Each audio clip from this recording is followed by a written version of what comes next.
My husband slept with our child's math teacher to save him from failing. When I found out, he said I was being dramatic and needed to understand his desperation. I used to believe my husband, Ben, was a good man, a devoted husband, a loving father.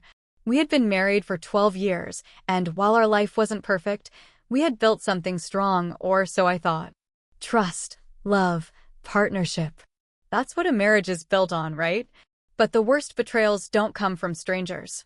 They come from the people you trust the most. And I was about to learn that the man I shared my life with was capable of something I never could have imagined. It all started with our son, Ethan. Ethan had always struggled with math.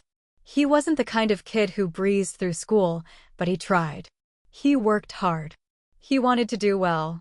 So when his grades suddenly plummeted in his 8th grade year, it didn't make sense. The school started calling regularly, warning us that he was in serious danger of failing. At first, Ben and I handled it the way any parents would. We encouraged Ethan to study harder, we tried helping him with his homework, and when that didn't work, we hired a tutor. But nothing changed. Then we were called in for a meeting with Ms. Carter, his math teacher. Ms. Carter was polished, confident, and seemed genuinely invested in her students' success. She spoke with a calm authority that made you want to trust her. But looking back, I remember the way her eyes lingered on Ben just a second too long. The way he leaned forward as she spoke, nodding eagerly, hanging onto her every word. "Ethan is a bright boy," she said, tapping her fingers against the desk, "but he's missing key foundations. If he doesn't improve soon, he may have to repeat the year." Ben stiffened beside me. "That can't happen. What do we do?" "I'm willing to work with him after school," Ms. Carter offered. "One-on-one sessions. But he needs to be consistent." We agreed. It seemed like the best option. But over the next few weeks, things only got worse. Ethan became withdrawn. He barely spoke at dinner, avoided eye contact, and when we asked about his tutoring sessions, he shrugged them off. "It's fine," he mumbled, pushing food around his plate. At first, I assumed it was just the stress of school, but then I started noticing something strange. Ben was suddenly obsessed with Ethan's grades. It wasn't normal parental concern. It was fixation. He checked the online grade portal multiple times a day. His mood swung drastically depending on Ethan's latest test scores. And then there were the phone calls. Ben had always been the kind of husband who shared everything with me, but suddenly, he was taking private calls from Ms. Carter, speaking in hushed tones in the other room. If I walked in, he'd lower his voice or hang up abruptly. When I finally confronted him, he brushed it off. "She's just keeping me updated," he said. "You need to relax." I wanted to believe him. I needed to believe him. But then, the changes started. Ben began coming home later than usual, always with vague excuses about work or last-minute errands. Sometimes he'd disappear for hours, claiming he had been handling things with the school. And then, out of nowhere, something impossible happened. Ethan passed his midterm with a 98%. It was a complete turnaround. A kid who had been failing every test suddenly aced one of the hardest exams of the year. I should have been thrilled. But the moment I saw Ethan's face, my stomach twisted. He wasn't excited. He wasn't proud. He looked ashamed. "Wow, Ethan, this is amazing," I said, beaming at him. "I told you you could do it." He forced a weak smile. "Yeah, I guess I just got lucky." "Lucky?"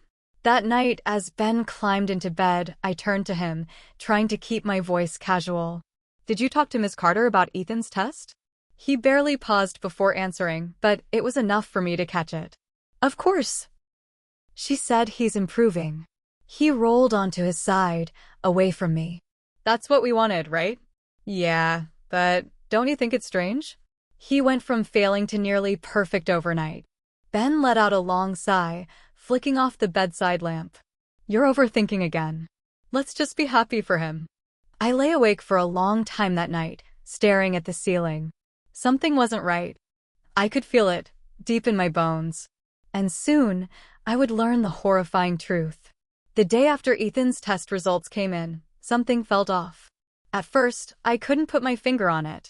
It wasn't just the grade itself, a perfect 98% that seemed too good to be true, but the way Ethan was acting. He was quiet, distant, avoiding eye contact as he picked at his breakfast. Normally, he would have been grinning ear to ear, basking in his success, but not today. Today, there was something more guarded in him. Something that made me uneasy. Ben, too, was unusually detached.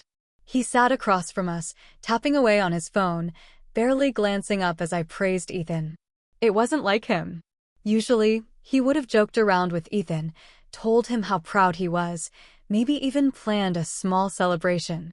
Instead, he sat there in silence, only offering a half-hearted comment about how it was no big deal and that Ethan shouldn't stress over it. Something didn't add up.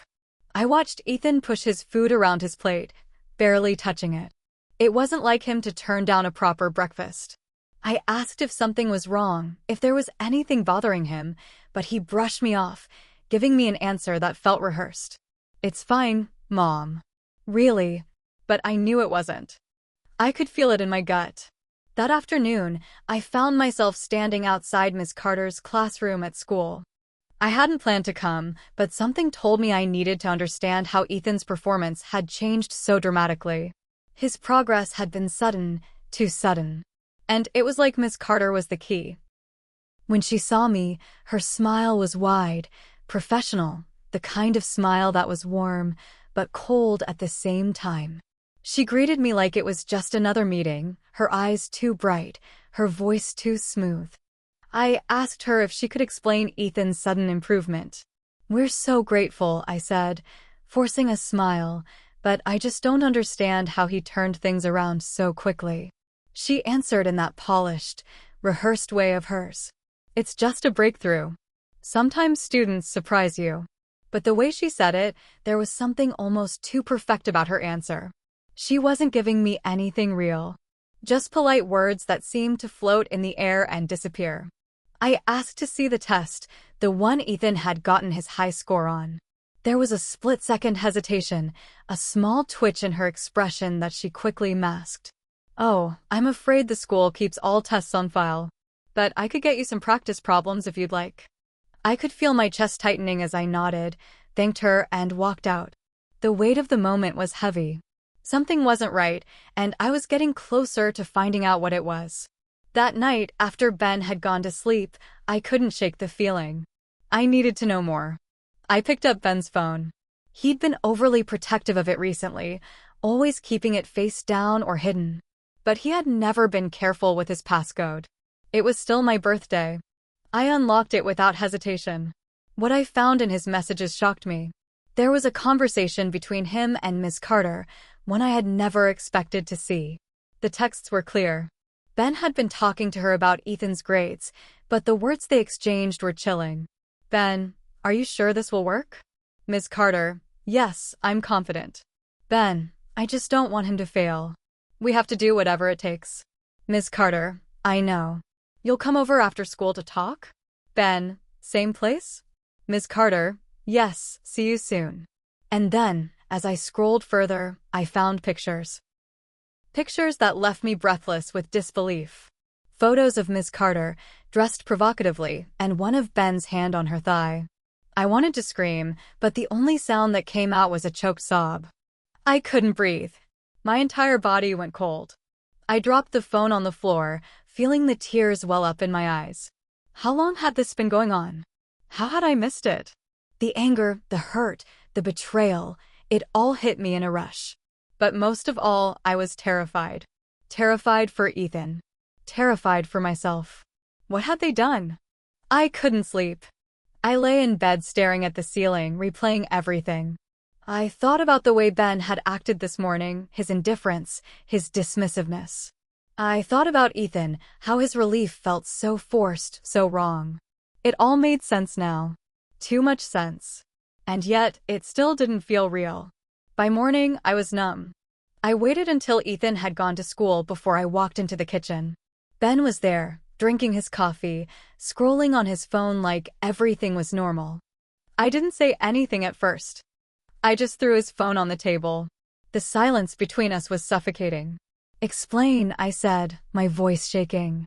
Ben blinked, his eyes narrowing as he picked up his phone. He didn't speak, didn't even try to defend himself at first. He just stared at the screen, the blood draining from his face as he realized what I had seen. I did it for Ethan, he said after a long pause. His voice was strained, like he thought I would understand. My heart sank. For Ethan? You slept with his teacher for him. I barely recognized my own voice. Ben's face twisted with frustration. You don't understand. He was failing. If he failed, it would ruin him. I had to do something. I could feel my blood boiling. You did this for him? I repeated, my voice rising. By betraying me? By sleeping with his teacher. His eyes avoided mine, guilt written all over his face. I didn't have a choice. The words felt like a slap across my face. He was justifying it. Justifying everything. My hands trembled as I stood there, too stunned to speak. How many times? I asked, the question hanging in the air like a threat. He shifted uncomfortably. It doesn't matter. It does, I said, my voice ice cold. You've crossed a line you can't uncross. I can't believe I didn't see it before. Ben reached for my hand, but I pulled it away. Don't. Just don't touch me. I did it for Ethan, he repeated, like that would somehow make everything okay. I shook my head, tears threatening to fall. No, you didn't. You did it for yourself and you betrayed us both. I turned away. We're done. Ben started to argue, but I didn't let him. Pack your things. You have until tonight. This wasn't over. It was just the beginning. And I was done pretending. The next few hours felt like an eternity. Ben didn't argue further, but I could see the frustration building in his eyes. He tried to explain himself a few more times, but each word felt like a slap. I did it for you, for Ethan, he kept repeating, as if that was supposed to make it better. But there was no explanation that would undo the damage, no excuse that could erase the betrayal. By the time Ethan came home from school, the air in the house was thick with tension. He walked in, looking for a snack, his backpack slung over one shoulder, completely unaware of the storm that was about to hit. I stood at the kitchen counter, my heart heavy as I watched him, and for the first time, I couldn't look at him the same way. My son, my sweet boy, the one I'd tried so hard to protect, and now this mess. Ethan must have sensed something was off because he stopped in the doorway, his eyes flicking between Ben and me. Is everything okay? He asked, his voice uncertain, almost too calm. Ben was standing in the living room, his back to us, silent. I couldn't look at him, not now. Not after everything. I turned to Ethan, my voice breaking despite my best efforts to remain calm. No, Ethan, it's not okay. His brow furrowed, confusion written all over his face. What do you mean? I didn't want to drag him into this, but it was too late. I had to tell him. He deserved to know the truth, even if it shattered everything. You know that your grade, that sudden improvement? It didn't happen the way you think it did. Ethan's eyes darted back to Ben, and for a moment, I could see the panic beginning to rise in him. What's going on, Mom? I swallowed hard, fighting to steady myself. Then, he slept with your math teacher to make sure you passed. The silence that followed was suffocating. Ethan stood frozen, his face draining of color, his mouth slightly open in shock. It was like the world around us had gone still. Ben finally turned to face us, his face filled with regret, but it was too late. Ethan's wide, horrified eyes told me everything I needed to know. The damage was done. I did it because I didn't want you to fail, Ethan, Ben tried to explain, his voice low, defensive. I couldn't let that happen. Ethan shook his head slowly, as though he couldn't quite comprehend what he was hearing. You slept with her? For me. Ben opened his mouth to speak again, but Ethan stepped back, his face contorting with disbelief and hurt. This is messed up. How could you think that was the only way? I stood there, feeling my chest tighten as I watched my son retreat into himself. I had wanted to protect him from this, but now, all I could do was stand by and watch him process the betrayal of not just his father, but his entire life. Finally, Ethan broke the silence. I'm not stupid, Mom. I know what you did. I blinked, confused. What? I saw the messages. I overheard some of your conversations before. I knew something wasn't right, but I didn't want to believe it. His voice shook with anger now. You should have just told me the truth. The guilt crushed me, but I couldn't undo the past. There was no turning back now. Ben opened his mouth to protest, but Ethan interrupted him, his voice sharp. Don't. Just don't. I'm done. Without another word, he turned and stormed off to his room. The door slammed behind him with a finality that echoed in the empty house. I sank into a chair, my head in my hands, the weight of everything pressing down on me.